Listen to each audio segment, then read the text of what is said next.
It starts with a simple choice: turn off the phone.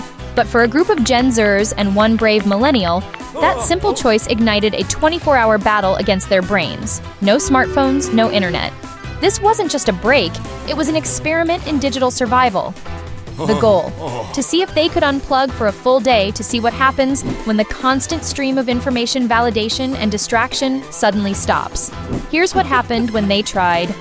Welcome to Digital Detox. Can Gen Z unplug for 24 hours? If your phone is practically glued to your hand, hit like. If you've ever secretly wondered if you could survive without it, definitely subscribe. We're about to find out.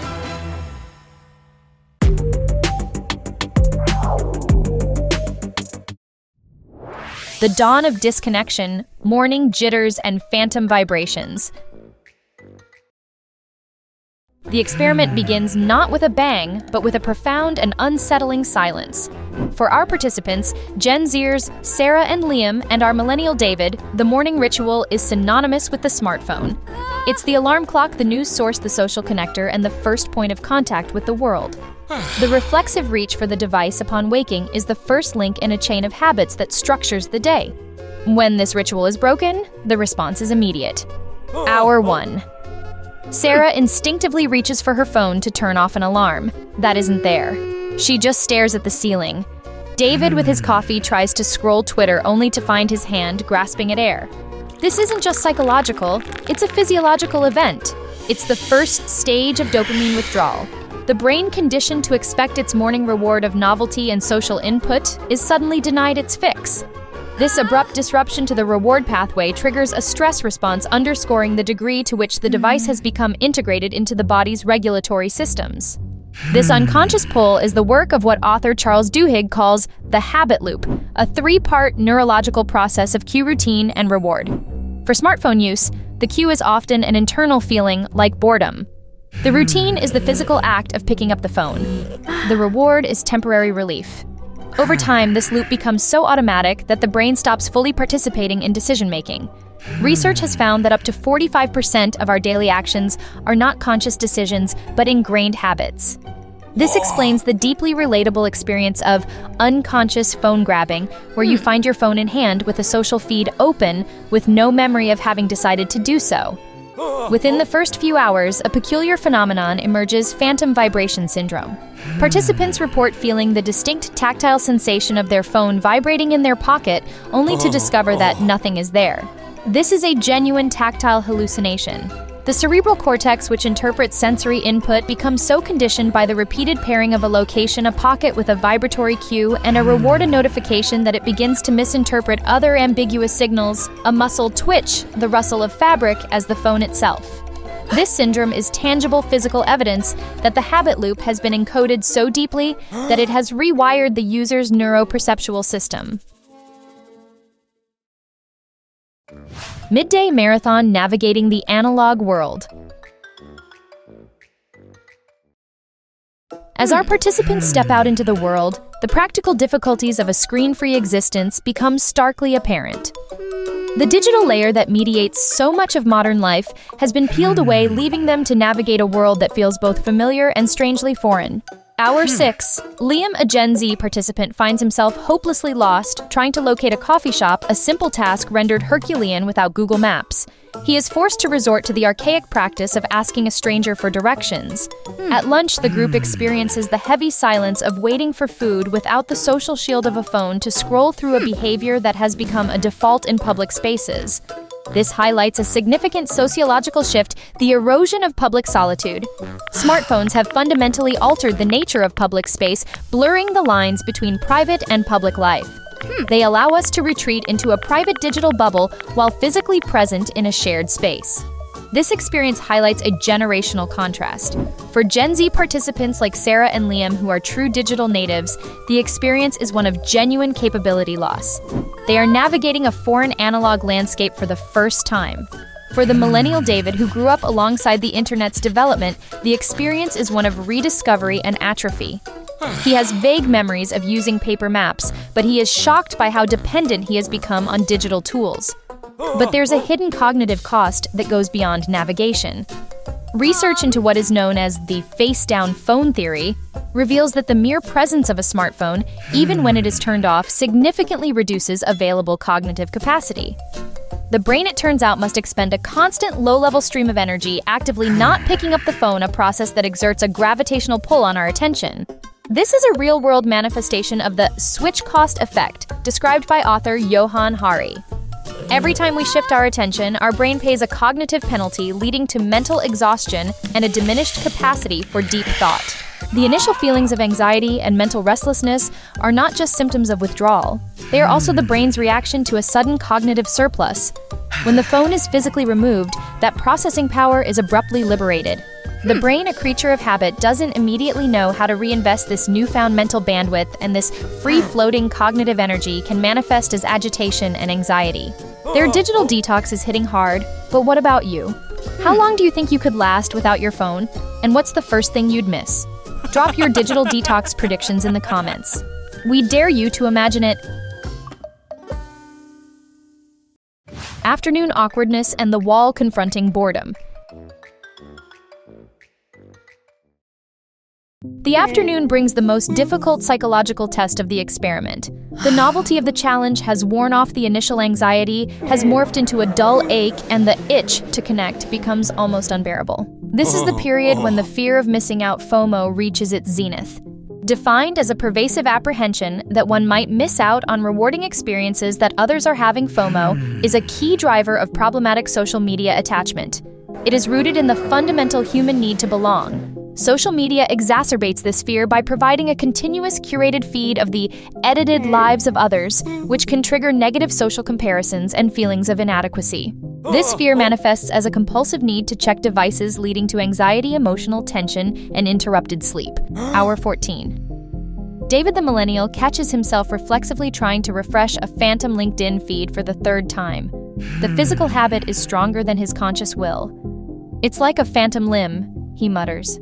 The Gen Z participants feel a sense of cultural disconnection, as if the world of humor and relevance is moving on without them.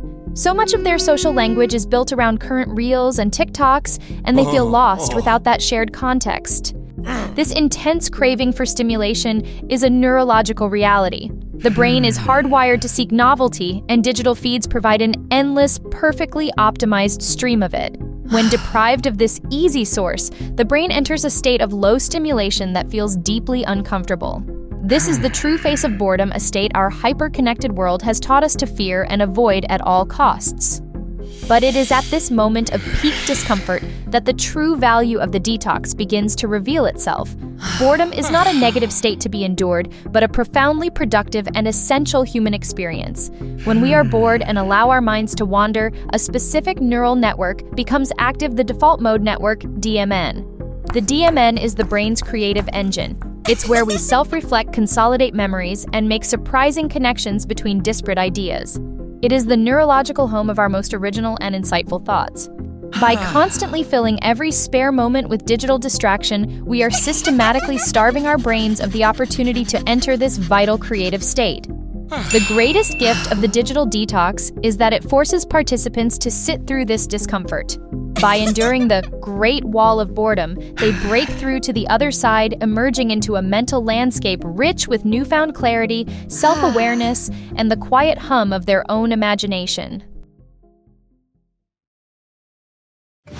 Evening unwind, rediscovering the offline and deep connection. As the sun sets on the day of disconnection, the emotional arc of the experiment reaches its climax.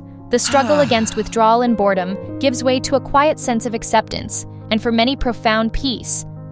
This is where the tangible positive benefits emerge, revealing a world of active engagement, deep connection, and restorative rest. The evening hours present a final practical challenge: how to entertain oneself without the instant gratification of a screen. This absence of passive, algorithmically driven entertainment forces a crucial shift toward active, intentional leisure. Hour 20. Sarah, who had been struggling with the silence, rediscovers a novel she had started months ago, losing herself in its pages for hours. Liam, feeling restless, pulls a dusty board game from a closet, sparking an evening of spontaneous laughter and connection with his family. David, noticing his kitchen knife is blunt, spends an hour learning the simple, satisfying skill of sharpening it with a whetstone, a tangible act of creation in the physical world. These moments are perfect illustrations of Cal Newport's advocacy for high-quality leisure-demanding activities that use skills to produce value rather than the low-quality passive consumption that characterizes so much of screen time. Perhaps the most significant rediscovery of the evening is the art of conversation. In our hyper-connected world, true conversation is often fragmented by the constant intrusion of notifications and the divided attention that the mere presence of a phone creates. Cal Newport draws a critical distinction between low-bandwidth connection, the likes, shares, and brief text messages that populate our digital lives, and high-bandwidth conversation, the rich, nuanced, face-to-face interactions that are essential for building strong relationships. During the detox with phones physically absent, conversation reclaims its central role. Participants report that their discussions feel deeper and more present. The final revelation of the 24 hours comes during the night. Universally, participants who complete a digital detox report a dramatic improvement in sleep quality. They fall asleep faster, sleep more deeply, and wake feeling more rested. This is a direct result of escaping the dual assault that screens wage on our sleep. The first assault is physiological. The blue light emitted from electronic screens is particularly effective at suppressing the brain's production of melatonin, the key hormone that regulates our sleep-wake cycle. Looking at a bright screen in the hours before bed essentially tells our brain it's still daytime. A recent 2025 study found that just 1 hour of screen time at bedtime increases the risk of insomnia by 59%. The second assault is psychological. Engaging with stimulating content keeps the brain in a state of high alert, making it difficult for the mind to power down and relax. By removing both the blue light and the cognitive stimulation, the detox allows the body's natural circadian rhythms to reassert themselves, leading to a night of truly restorative rest. The 24-hour mark, reflections and re-entry. The end of the 24 hours is not the end of the journey. The re-entry into the digital world is a critical and revealing phase of the experiment. The moment the phones are turned back on is an overwhelming sensory experience. Participants are hit by a tidal wave of notifications, a cascade of missed calls, text messages, emails, and app alerts. This floodgate moment is often an emotional roller coaster, mixing relief with a sudden intense feeling of stress and cognitive overload. The reflections of the participants post-detox reveal their changed perspectives. The Gen Z participants, Sarah and Liam, express a sense of profound mental rest. "My mind is less cluttered," Liam says. "It's easier for me to think the way I want to think now." But they also feel the powerful social gravity of their digital worlds. For them, complete abandonment is not a realistic goal. Their focus shifts to mindful moderation, curating their feeds, setting app time limits, and distinguishing between necessary connection and mindless scrolling. The millennial participant, David, has a different takeaway. He found the detox more brutal from a professional standpoint, feeling acutely disconnected from work obligations. However, he is also more shocked by the sheer quantity of wasted time the experiment revealed. His reflections are more pragmatic, focused on reclaiming time and setting boundaries.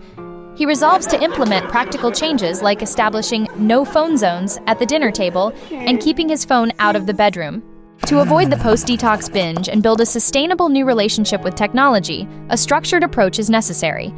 Cal Newport's philosophy of digital minimalism provides a powerful framework.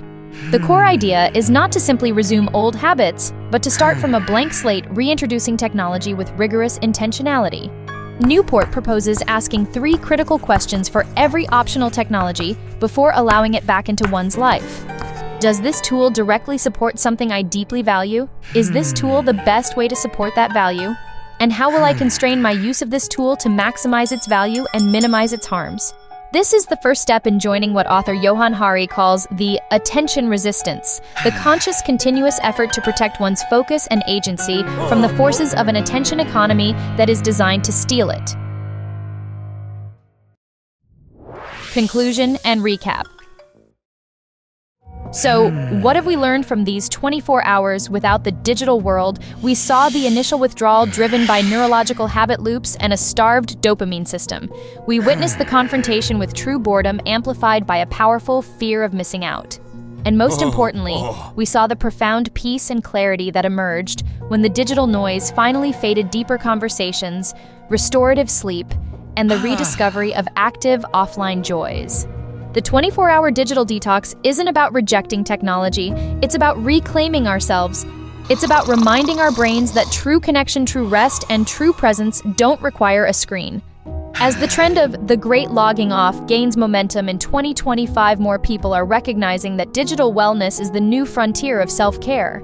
The goal is not to abandon our tools, but to master our relationship with them, ensuring they serve us, not the other way around. So, can you unplug for 24 hours? Perhaps start with just 1 hour, or leave your phone in another room tonight. Leap.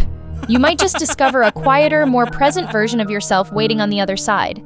If this episode inspired you to try a digital detox, tell us your plans in the comments, share this video, and challenge your friends using #DigitalDetoxChallenge.